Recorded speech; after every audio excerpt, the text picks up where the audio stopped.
আমাদের বাসায় একটা দুর্ঘটনা ঘটেছে। আরো খোলসা করে বলতে গেলে বলতে হয়, দুর্ঘটনা ঘটেছে বাসার শোবার ঘরের লাগোয়া টয়লেটে। কি দুর্ঘটনা বা আসলেই কিছু ঘটেছে কিনা তাও পরিষ্কার না। গত ৩৫ মিনিট ধরে বাবা টয়লেটে, সেখান থেকে কোনো সাড়া শব্দ আসছে না।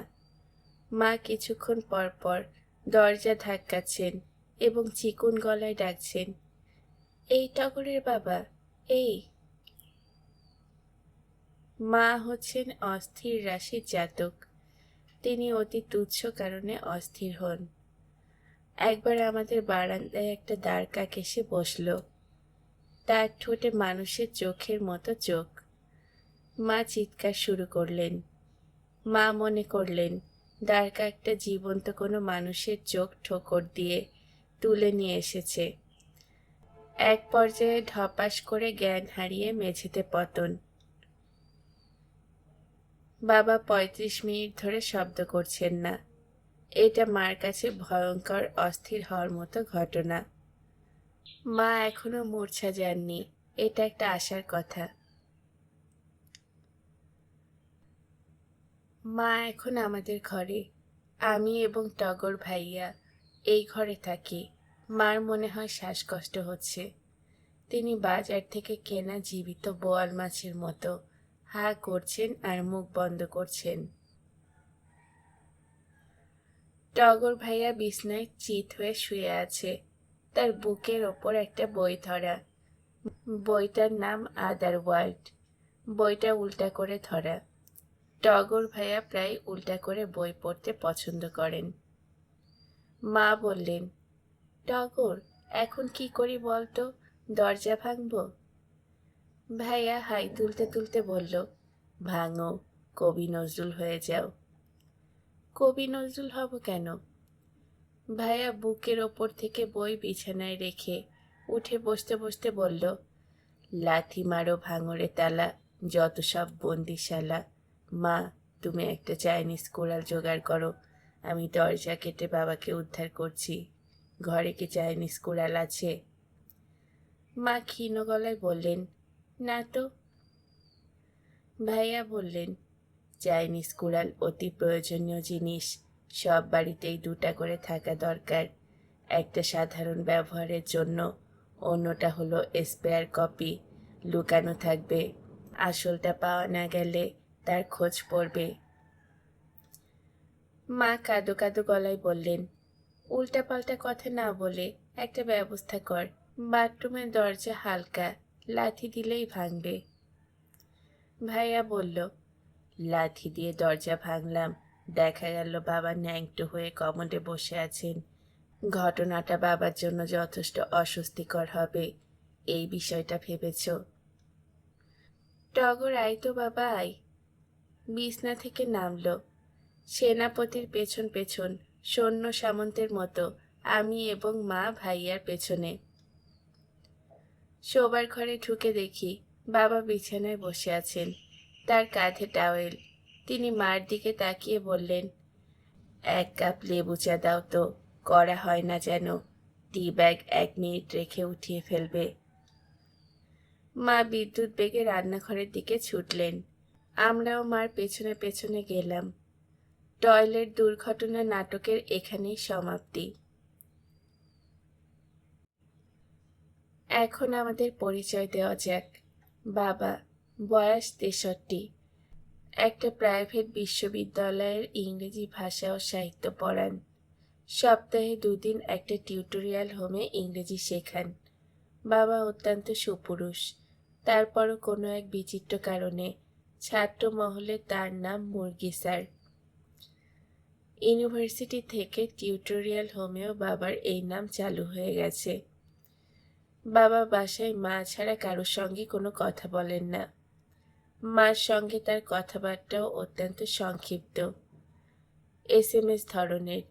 উদাহরণ, টেবিলে খাবার দাও, খেতে বসবো। এই বাক্য দুটির জন্য বাবা শুধু বলবেন, ফুড। একজন সাহিত্যের অধ্যাপকের বাসায় বেশ কিছু বইপত্র থাকার কথা। তার বইপত্রের মধ্যে আছে দুটা ইংরেজি ডিকশনারি, একটা জোকসের বই, নাম পার্টি জোকস। আমি পুরো বই পড়ে দেখেছি, কোনো হাসি আসে না। বাবাকে ডিকশনারি প্রায় পড়তে দেখা যায়, তখন তার মুখ থাকে হাসি হাসি।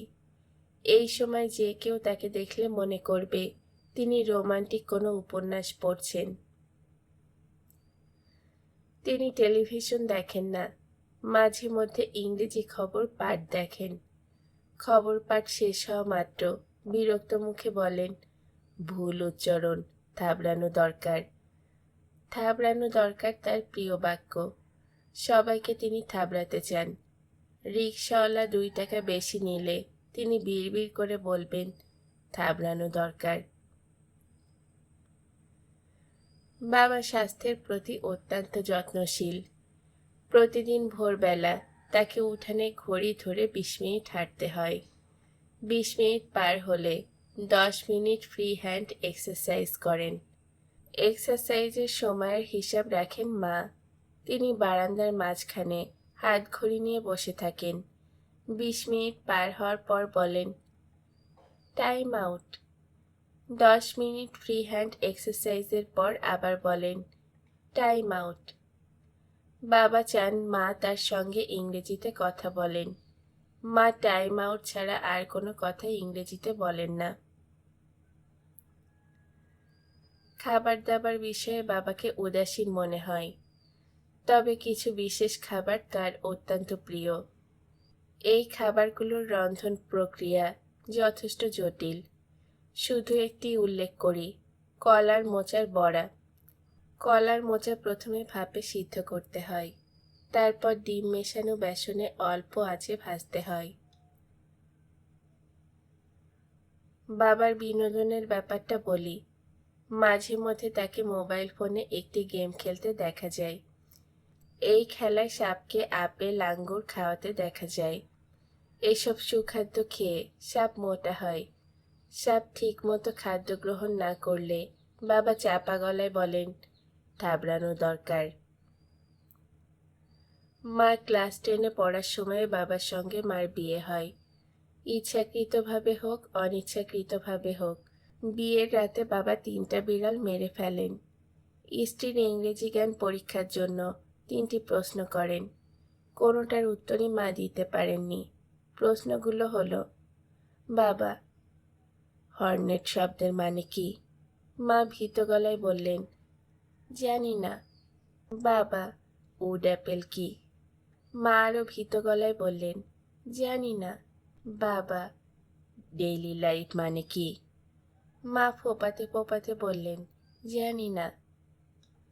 মা পরে আমাকে বলেছেন, ডেইলি লাইফ মানে তিনি জানতেন। ভয়ে মাথা আউলিয়ে গিয়েছিল। বাবা, তুমি তো কিছুই জানো না, ফাজিল মেয়ে, তোমাকে থাবড়ানো দরকার। বিয়ের রাতে মা যে ভয় পেয়েছিলেন, সেই ভয় এখনো ধরে রেখেছেন। বাবাকে তিনি একজন মহাজ্ঞানী রাজপুত্র হিসেবে জানেন। তার সামনে সব সময় নতজানু হয়ে থাকতে হবে, এটি তিনি বিধির বিধান হিসেবেই নিয়েছেন। মা বাবাকে ভয় পান এবং প্রচণ্ড ভালোবাসেন। ভয় এবং ভালোবাসার মতো সম্পূর্ণ বিপরীত আবেগ একসঙ্গে ধরা কঠিন, কিন্তু মা ধরেছেন। বাবার প্রতি মার ভালোবাসার একটা উদাহরণ দেওয়া যেতে পারে। বাবাকে তার ছাত্রছাত্রীরা মুরগি বলে ডাকে। এই খবর প্রথম শুনে তিনি মাথা ঘুরে মেঝেতে পড়ে কপালে ব্যথা পেয়েছিলেন।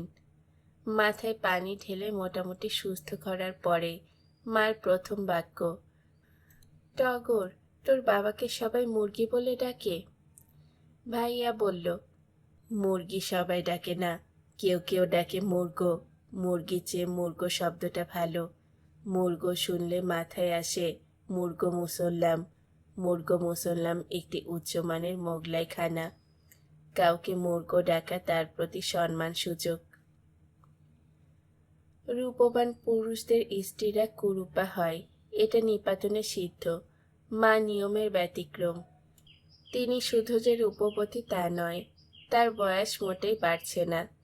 তাকে এখনো খুকি মনে হয়। আমেরিকান সায়েন্টিস্টরা খবর পেলে মার জিন নিয়ে গবেষণা করে কিছু বের করে ফেলত। মা অত্যন্ত অলস প্রকৃতির। সকাল 10টা-11টার আগে কখনো বিছনা থেকে নামেন না। তিনি অনেক ধরনের রান্না জানেন, কিন্তু রাঁধেন না। মার একটি বিশেষ অর্জন বলা যেতে পারে। স্কুলে ক্লাস 8-এ থাকার সময়ে মা শরৎচন্দ্রের দেবদাস উপন্যাস পুরোটা মুখস্থ করে বলে সবাইকে তাক লাগিয়ে দিয়েছিলেন। দেবদাস এখনও তার মুখস্থ চর্চার মধ্যে আছে। প্রায়ই তাকে দেবদাস হাতে নিয়ে বিছানায় শুয়ে থাকতে দেখা যায়। টগর ভাইয়া খুব ভালো রেজাল্ট করে বুয়েট থেকে মেকানিক্যাল ইঞ্জিনিয়ারিং পাশ করেছে। তাকে বুয়েটে লেকচারার পদে যোগ দিতে বলা হলো।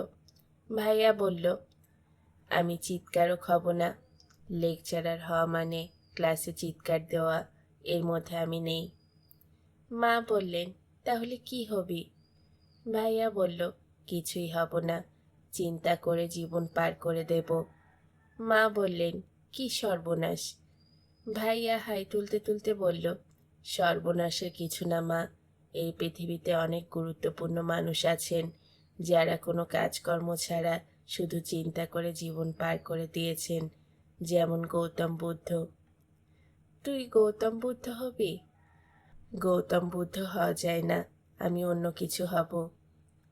অন্য কিছুটা কি? চট করে তো বলা যাবে না, ভেবে চিন্তে বের করতে হবে। প্রায় 3 বছর হয়ে গেল ভাইয়া চিন্তা করে যাচ্ছে। বেশিরভাগ সময় বিছানায় চিত হয়ে শুয়ে পা নাচাতে দেখা যায় তাকে। এই সময় তার চোখ বন্ধ থাকে।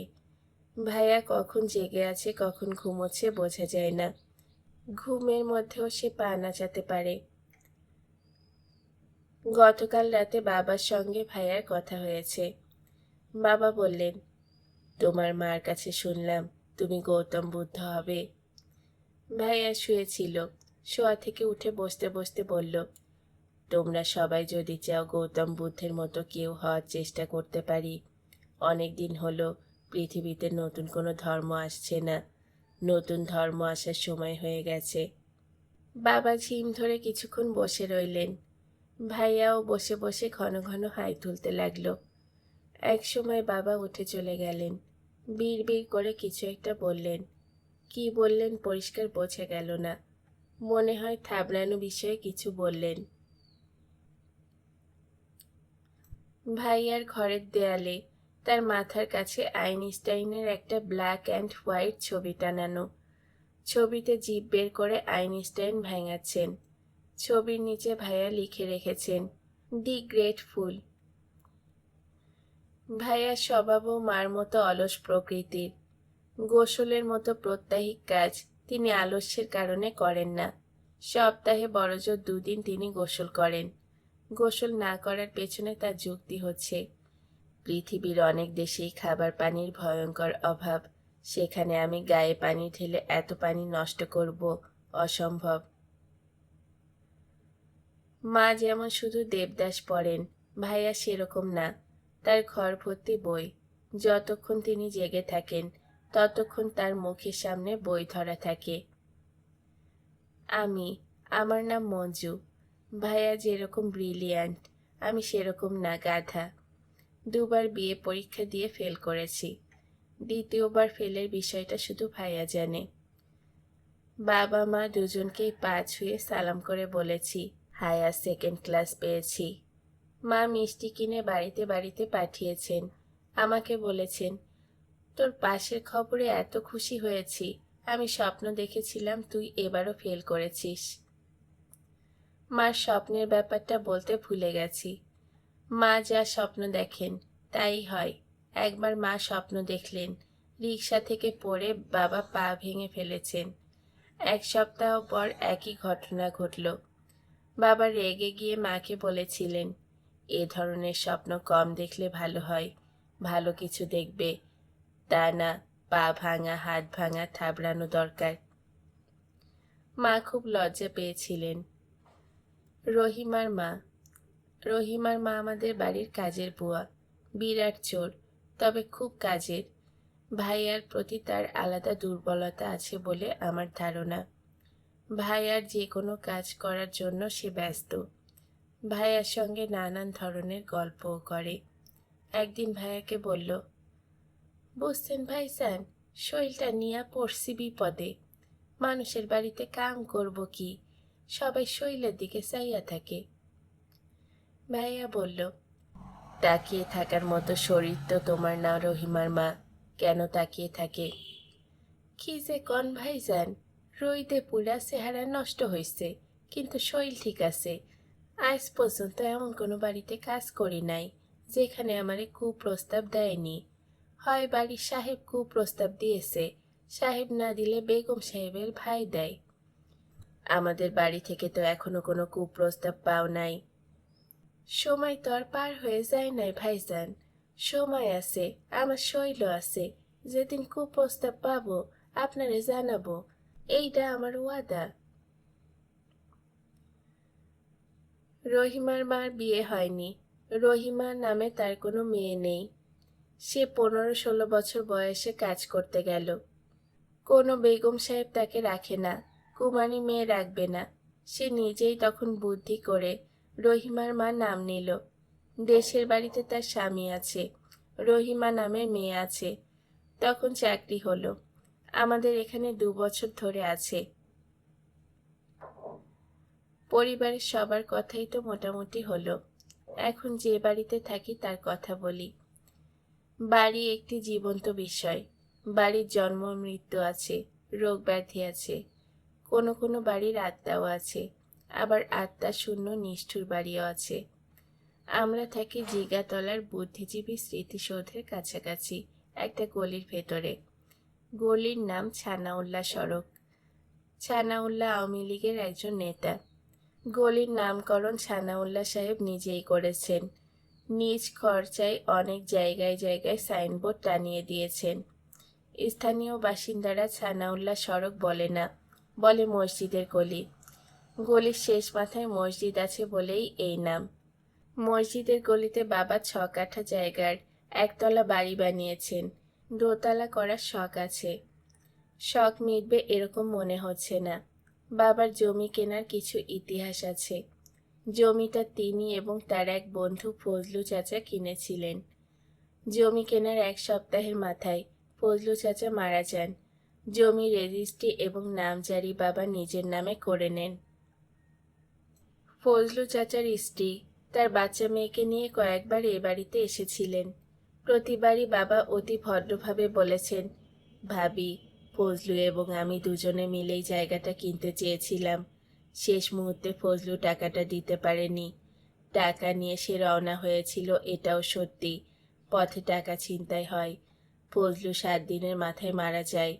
টাকার শোকেই মারা যায় হয়তো। ভদ্রমহিলা কাঁদতে কাঁদতে বললেন, আমার গয়না বিক্রি করা টাকা।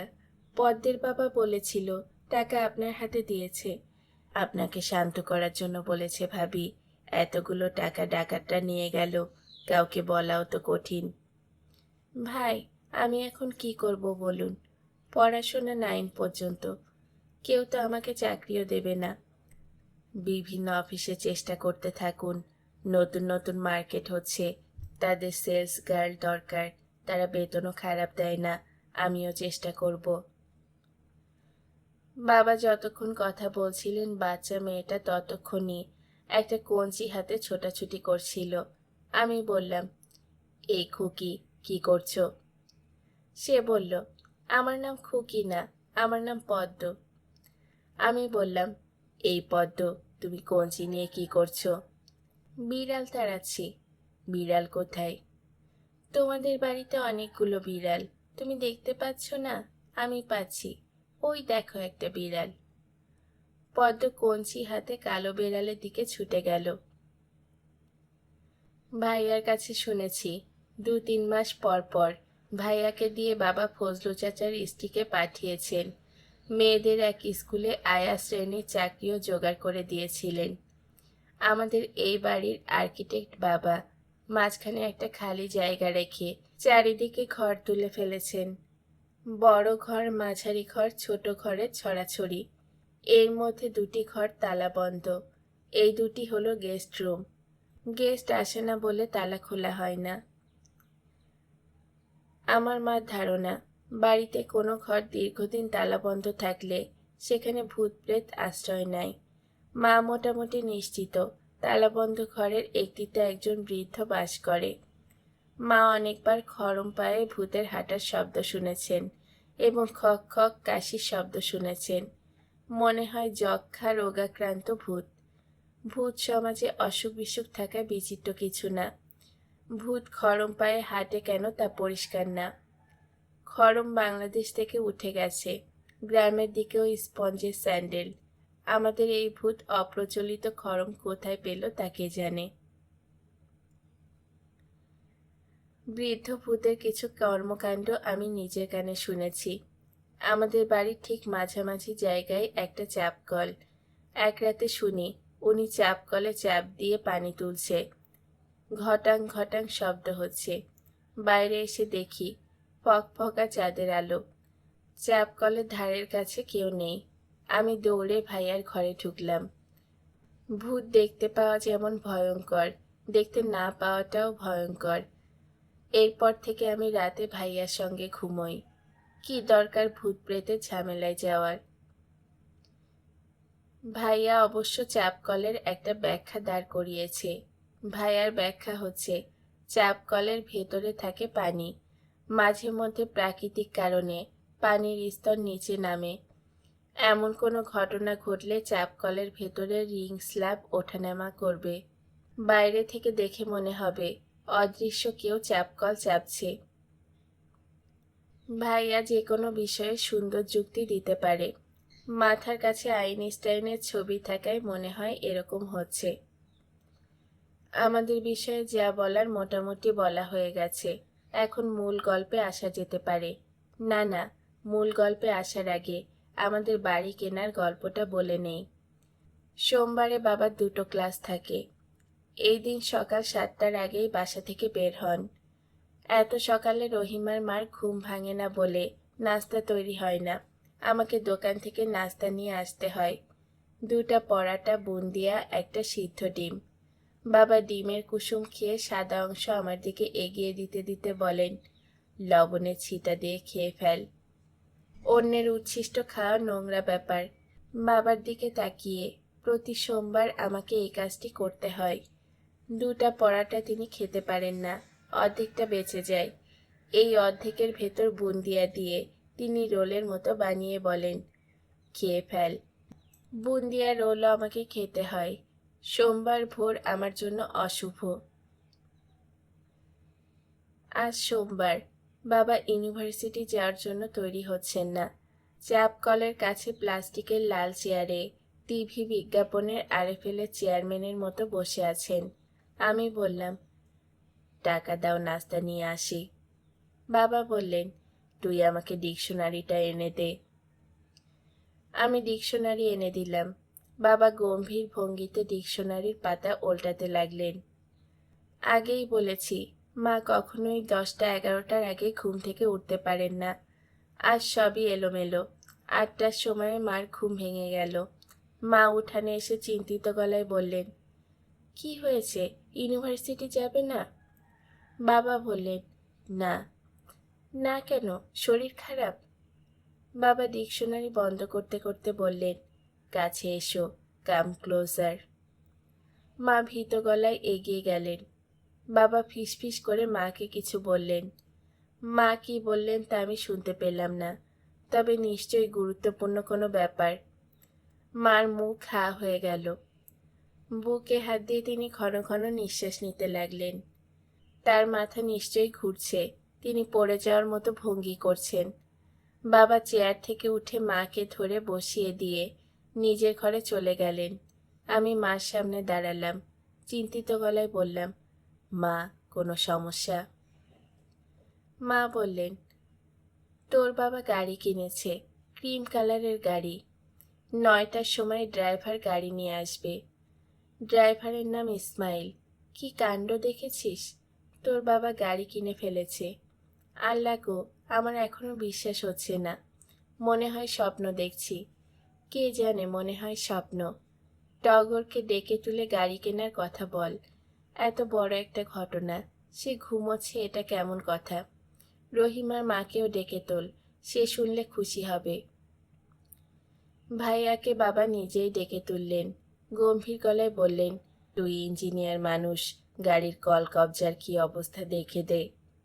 ভাইয়া বলল, কিসের কলকবজা দেখব? গাড়ির, একটা গাড়ি কিনেছি।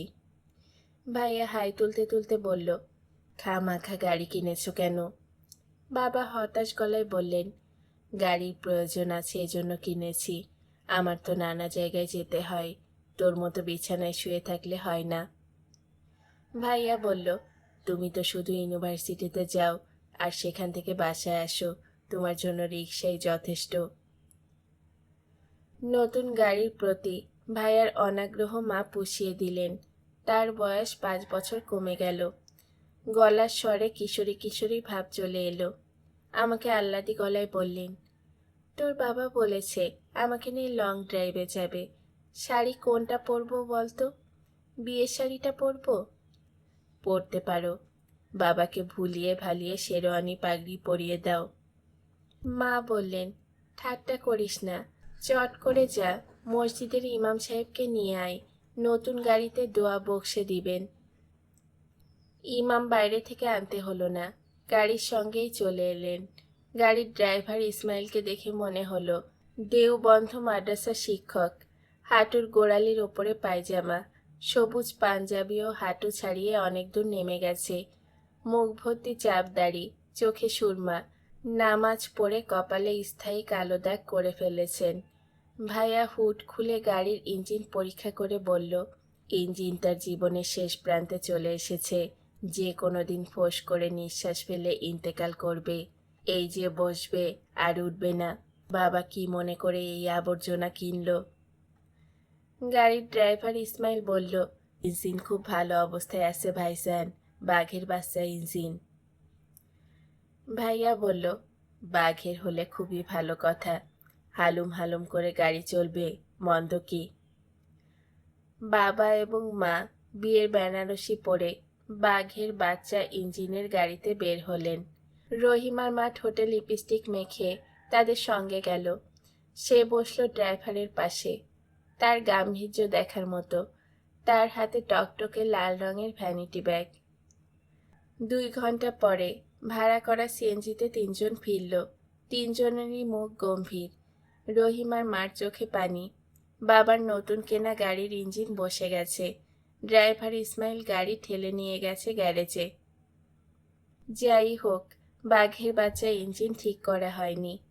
যে টাকায় বাবা ইউনিভার্সিটির প্রক্টরের কাছ থেকে গাড়ি কিনেছেন, তার কাছাকাছি টাকা লাগছে ইঞ্জিন সারতে। এই টাকা বাবার কাছে নেই। গাড়ি এখন বাসায়। ড্রাইভার ইসমাইল রোজ এই গাড়ি ঝাড়পোছ করে। সপ্তাহে একদিন গাড়ির গোসল হয়। নিজের টাকায় সে একটা এয়ার ফ্রেশনার কিনে গাড়িতে লাগিয়েছে। নষ্ট গাড়ি আমাদের বাসায় মহা যত্নে আছে। রহিমার মাকে প্রায় সেজেগুজে নষ্ট গাড়ির পেছনের সিটে বসে থাকতে দেখা যায়। এখন গাড়ির ড্রাইভার ইসমাইল সম্পর্কে কিছু তথ্য দিয়ে মূল গল্পে চলে যাব। ইসমাইল আমাদের সাম্প্রতিক অন্তর্ভুক্ত পারিবারিক সদস্যদের মধ্যে একজন। ইসমাইল বাড়ি নেত্রকোনার ধুন্দুল গ্রামে, শেওড়াপাড়া থানা। অতি ধার্মিক। ফজরের নামাজের পর কোরআন পাঠ দিয়ে সে দিন শুরু করে। কোনো নামাজের ওয়াক্তে আজান না দিলেও সে মাগরিবের আজান দেয়। প্রায়ই শোনা যায় সে রোজা। বাসার কিছু কাজকর্মে সে সামান্য সাহায্য করে, যেমন বাজার করা, উঠান ঝাড় দেওয়া, টবে পানি দেওয়া। তার একটি কর্মদক্ষতায় ভাইয়া মুগ্ধ। ইসমাইল একাই একটা মুরগি জবেহ করতে পারে। 2 হাঁটুতে মুরগির পা চেপে ধরে এই কাজটি সে করে। রহিমার মা ইসমাইলের কর্মকাণ্ড নিবিড় পর্যবেক্ষণে রেখেছে। ভাইয়ার সঙ্গে এই বিষয়ে সে মত বিনিময়ও করে। যেমন একদিন শুনলাম সে ভাইয়াকে বলছে, লোকটা ভাবের মধ্যে আছে, মেয়ে ছেলে দেখলে সঙ্গে সঙ্গে চোখ বন্ধ করে রাখে, মাথা ঘুরিয়ে নেয়। ভাইয়া বলল, মওলানা মানুষ, এটাই তো স্বাভাবিক। রহিমার মা বলল, থন ফালাইয়া মওলানা, কত মওলানা দেখলাম, ইশারার অপেক্ষা, ইশারা পাইলেই ফাল পারবো। ইশারা দিচ্ছ না? সময় হোক, সময় হইলেই দিব, তখন দেখা যাবে কত বড় মুন্সি। ইশারাটা দিবে কিভাবে? সব তো আপনারে বলবো না, এক একজনের জন্য এক এক ইশারা। আপনার জন্য যে ইশারা খাটবে, মুন্সির জন্য সেটা খাটবে না। ভাই আগ্রহ নিয়ে বলল, আমাকে একবার ইশারা দিও তো, দেখি ঘটনাটা কি। আমাদের সংসারের চাকা এভাবেই ঘুরছে। বাবা ক্লাসে যাচ্ছেন, ফিরে আসছেন, রহিমার মা নষ্ট গাড়ির পেছনের সিটে বসে থাকছে। সন্ধ্যাবেলায় ড্রাইভার ইসমাইল কলপারে দাঁড়িয়ে আজান দিচ্ছে। ভাইয়া বই উল্টো করে পড়ছে। রহিমার মা অপেক্ষা করছে ইশারার। এমন সময় গুরুত্বপূর্ণ ঘটনাটা ঘটল। সকাল 11টা, বাবা কাজে চলে গেছেন। রহিমার মা ঘর ঝাড় দিচ্ছে এবং নিজের মনে কথা বলছে। তার মন মেজাজ খারাপ থাকলে অনর্গল নিজের মনে কথা বলে। মায়ের ঘর থেকে টিভির আওয়াজ আসছে। বাবা অফিসে যাওয়ার পরে মা একটা হিন্দি সিনেমা ছেড়ে দেন। রহিমার মা কাজের ফাঁকে ফাঁকে 2-3টা মিনিট করে করে দেখে। ভাইয়া চিত হয়ে শুয়ে আছে, তার হাতে উল্টা করে ধরা বই। ভাইয়া উল্টা করে বই ধরলে ধরে নিতে হবে তার মনও খারাপ। ভাইয়া বই নামিয়ে রাখতে রাখতে বলল, কুতো বিদ্যাথীন সুখম। আমি বললাম, এর মানে কি? ভাইয়া হাই তুলতে তুলতে বলল, বিদ্যা শিক্ষার্থী মানুষের সুখ নেই। সংস্কৃত শিখলে কোথায়? কোথায় শিখেছি সেটা ইম্পর্টেন্ট না, কিছু বলতে পারছি এটা ইম্পর্টেন্ট। ধর্ম প্রচারকদের বিভিন্ন সময়ে নানান ভাষায় কোটেশন দেবার ক্ষমতা থাকতে হয়। তুমি ধর্ম প্রচার করছো?